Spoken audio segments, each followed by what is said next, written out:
അരവിന്ദ് മോഹൻ ശ്രീദേവിയുടെയും മോഹനന്റെയും മകനായി ജനിച്ചവൻ തിരുവനന്തപുരം ബാലരാമപുരത്തിനടുത്ത് വെടിവെച്ചൻ കോവിലിൽ അനുഗ്രഹിക്കപ്പെട്ടൊരു സംസ്കാരത്തിൽ ജനിച്ചു വളർത്തപ്പെട്ടവൻ.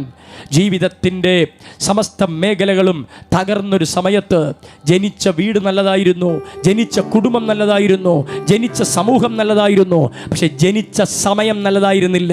ജനിച്ച സമയത്തിനെന്തോ പ്രശ്നമുള്ളതുകൊണ്ട്, ആ പ്രശ്നം വളരെ വിരൂപമായതുകൊണ്ട്, ആ ജനിച്ച സമയത്തിനകത്ത് ഏതോ ശാപമുണ്ടെന്ന് പറഞ്ഞതുകൊണ്ട് എഴുതി വന്ന ജാതകത്തിനകത്ത് കുറേ ശാപത്തിൻ്റെ രേഖകൾ എഴുതി.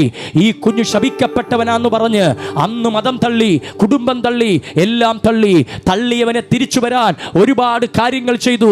ആചാരങ്ങൾ, അനാചാരങ്ങൾ, ദുരാചാരങ്ങൾ, രക്തം കൊടുത്താരാധിച്ചു, ശരീരം കുത്തിത്തുളച്ചാരാധിച്ചു. എന്തൊക്കെ ചെയ്തിട്ടും എനിക്ക് മാത്രം ദൈവത്തിലേക്ക് വരാൻ കഴിഞ്ഞില്ല. അതാണ് സത്യം. മനുഷ്യന് മടങ്ങി വരാൻ കഴിയില്ല. പാപിയായ മനുഷ്യന് അവന്റെ പ്രയത്നം കൊണ്ടോ അവന്റെ പ്രവൃത്തി കൊണ്ടോ ദൈവത്തിലേക്ക് വരാൻ കഴിയില്ല. അതുകൊണ്ടാണ് സുവിശേഷം പറഞ്ഞത്, അവൻ എന്നിലേക്ക് വരാൻ കഴിയില്ല, പക്ഷെ എനിക്ക് അവന്റെ അടുക്കൽ ചെല്ലാൻ കഴിയും. അനുഗ്രഹിക്കപ്പെട്ടൊരു വീട്ടിലാണ് ഞാൻ ജനിച്ചത്. എൻ്റെ അപ്പൻ ഒരു നല്ല അപ്പനായിരുന്നു. ഞാൻ ജനിക്കുന്നതിന് മുമ്പ് എൻ്റെ അപ്പൻ പറഞ്ഞു, എനിക്ക് ജനിക്കുന്ന ഒന്നാമത്തെ കുഞ്ഞിന് അവൻ ജനിക്കുന്നതിന് മുമ്പേ വീട് വെച്ചു കൊടുക്കും. മനോഹരമായൊരു വീട്.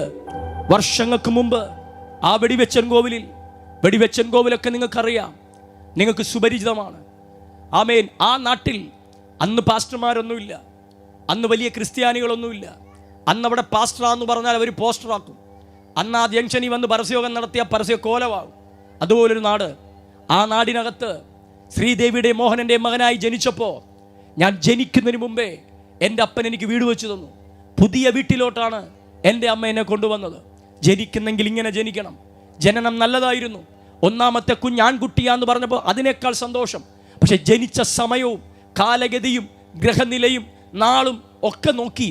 ഞങ്ങളുടെ മതത്തിനകത്ത് ഒരാചാര്യനുണ്ട്, ജോത്സ്യൻ എന്ന് പറയും. അദ്ദേഹം പഠിച്ച, അദ്ദേഹം അറിഞ്ഞ, അദ്ദേഹത്തിൻ്റെ ആസ്ട്രോളജി വെച്ച് അദ്ദേഹം എനിക്ക് ഭാവി എഴുതിയപ്പോൾ, എഴുതി വന്ന പേജിനകത്ത് നോക്കി എഴുതി വന്നപ്പോൾ സമയത്തിൻ്റെ എന്തോ പ്രശ്നം വന്നതുകൊണ്ട് എൻ്റെ ജനനത്തിൽ, എൻ്റെ വളർച്ചയിൽ ഒരുപാട് നഷ്ടങ്ങൾ, ഒരുപാട് തകർച്ചകൾ കുടുംബത്തിൽ സംഭവിക്കും എന്നെഴുതി ചേർക്കേണ്ടി വന്നു.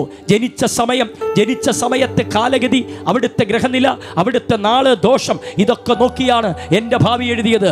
എന്നാൽ ഇന്നു രാത്രി ഞാൻ പ്രസംഗിക്കുന്ന വേദപുസ്തകം ഞാൻ ജനിച്ച സമയം നോക്കി എഴുതിയതല്ല, ജനിച്ച സമയത്തെ ഗ്രഹനില നോക്കി എഴുതിയതല്ല, എൻ്റെ തലവിധി നോക്കി എഴുതിയതല്ല, എൻ്റെ മീതെ കറങ്ങുന്ന സൂര്യനോ ശനിയോ ശുക്രനോ ചൊവ്വയോ അല്ല എൻ്റെ ഭാവി തീരുമാനിക്കുന്നത്.